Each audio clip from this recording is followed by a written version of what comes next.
Hi friends, welcome to my YouTube channel జీబీ ప్రక్కు. అంతా ఎలా ఉన్నారండి? బాగున్నారు కదా?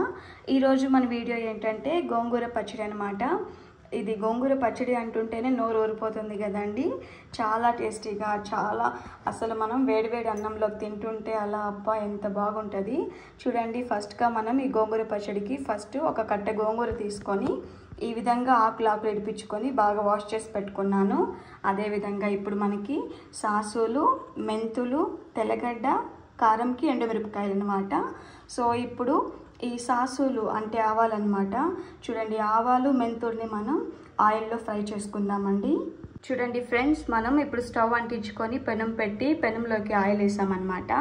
ఆయిల్ కొంచెం వేడవగానే ఆవాలు మెంతులు అందులోకి వేసి రోస్ట్ చేసుకుందాం. చూడండి, ఈ విధంగా అయితే రోస్ట్ చేసుకుంటే చాలు. ఇక స్టవ్ ఆఫ్ చేసేద్దాం. చూడండి, ఆవాలు మెంతులు అనేది మిక్సీ జార్లోకి వేసుకున్నాను. అదేవిధంగా కొంచెం ఆయిల్ ఉంది కదా పెనంలో, దాంట్లోకి ఉన్న ఎండుమిరపకాయలు కూడా దాంట్లోకి వేసి అలా రోస్ట్ చేశాను అనమాట. సో అది కూడా మిక్సీలోకి వేసుకున్నాను. ఇప్పుడు మనం గోంగూరని కొంచెమే ఫ్రై చేసుకునేద్దామండి అదే పెనంలో. చూడండి, ఈ విధంగా కొంచెమే ఫ్రై చేసుకుందాం. ఎందుకంటే ఆకు ఎక్కువ ఉంది కదండి, సో అది ఇట్లా వేడికి మెత్తగా అయిపోతుంది. ఈ విధంగా అయిపోతుంది అనమాట. సో ఇది అలా అవ్వగానే మిగిలిన ఆకు వేసుకొని ఇలా మొత్తం ఇలా రోస్ట్ చేసుకుందాం. చూడండి ఫ్రెండ్స్, మీరు గిన్నెలో ఎంత ఆకు చూసారు కదా, ఇప్పుడు అది ఫ్రై అవ్వంగా ఎంత తక్కువ అయిపోయింది చూడండి. ఇంతే అనమాట, ఇంతే అయింది. యాక్చువల్గా ఈ గోంగూర వలన మనకి చాలా ఆరోగ్య ప్రయోజనాలు అయితే ఉన్నాయండి. దీంట్లో విటమిన్స్, ఐరన్ మరియు ఫోలిక్ యాసిడ్ అనేసి ఇవి ఎక్కువగా ఉంటాయి. ఇవి మన బాడీకి ఉండాల్సిన పదార్థాలు అన్నమాట. ఈ విటమిన్స్, ఐరన్, ఫోలిక్ యాసిడ్. విటమిన్స్లో కూడా మనకి విటమిన్ ఏ, విటమిన్ సి అనేది ఉంటుంది.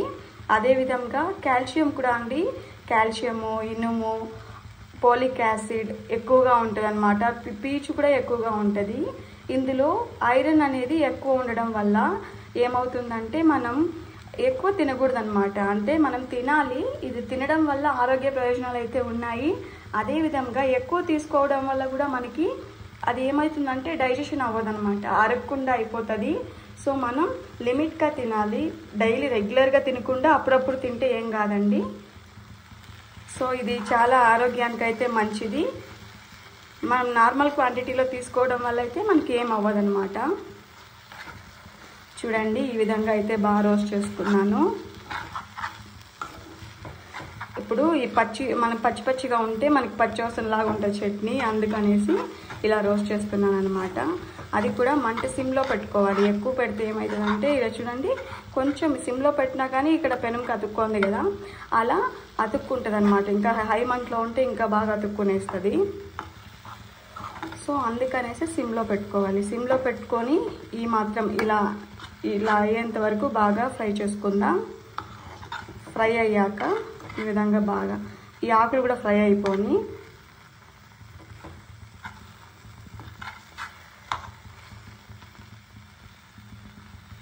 చూడండి ఫ్రెండ్స్, ఇప్పుడు ఆకులుగా లేదు కదా, మొత్తం అయితే బాగా ఇదైపోయింది.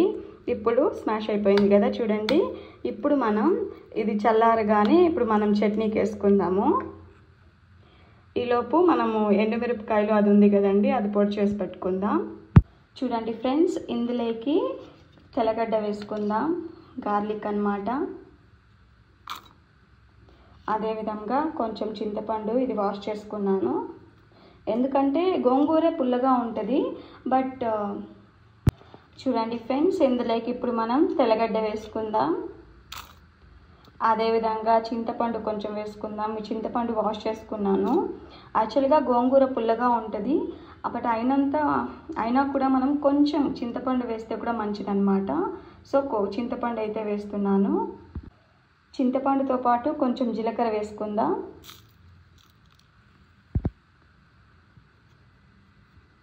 సో ఇప్పుడు దీన్ని గ్రైండ్ చేసుకుందామండి. చూడండి, ఈ విధంగా అయితే గ్రైండ్ చేసుకోవాలి. ఇప్పుడు ఇందులోకి మనం ఆల్రెడీ ఫ్రై చేసి పెట్టుకున్న గోంగూర వేసుకుందాం. చూడండి, మిక్సీ జార్లో గోంగూర వేసుకున్నాక సరిపడా ఉప్పు అందులోకి వేసుకుందామండి. మీకు రుచికి సరిపడా వేసుకోండి, పులుపే కదా. ఇంతే ఫ్రెండ్స్, గోంగూర చట్నీ అయితే రెడీ అయిపోయింది. ఇప్పుడు దీనికి మనం పోపు వేసుకుందాం, తాలింపు వేద్దామండి. అండి తాలింపుకి గాను పెనం పెట్టి అందులో ఆయిల్ వేసుకున్నాను. గోంగూర చట్నీ కదండి, ఆయిల్ ఎక్కువ వేస్తేనే బాగుంటుంది, లేదా పొడి పొడి అయిపోతుంది. ఇప్పుడు ఆయిల్ వేడి అవ్వగానే స్టవ్ ఆఫ్ చేసేసి మనం కరివేపాకు, ఎండుమిరపకాయ, అదేవిధంగా జజ్జి కొట్టుకొని తెల్లగడ్డ వేద్దాం.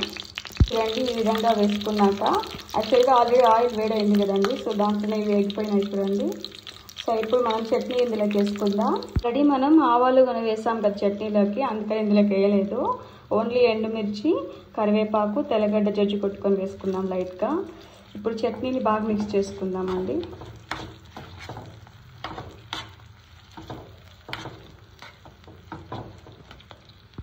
అంతే ఫ్రెండ్స్, ఎంతో రుచిగా ఉండే గోంగూర చట్నీ అయితే రెడీ అయిపోయిందనమాట. మీకు ఇది అయితే దీనికి మెయిన్ ఏమంటే ఉప్పు కారం కరెక్ట్గా వేసుకోవాలి. ఇది పులుపు ఎక్కువ ఉండేది కాబట్టి మెంతులు, ఆవాలు, మెంతుల పొడి, అదేవిధంగా కారం, ఉప్పు ఇవి కరెక్ట్గా ఉంటే చాలండి. టేస్ట్ అయితే చాలా బాగా వస్తుంది, చాలా అంటే చాలా బాగుంటుందండి. చూడండి, మీరు కూడా ఒకసారి ట్రై చేయండి ఫ్రెండ్స్. ఇంతే, చిన్న వీడియో మీకు నచ్చినట్లయితే please like to my video. ఇలాంటి వీడియోస్ మరిన్ని కోసం please subscribe to my YouTube channel. Thank you, bye.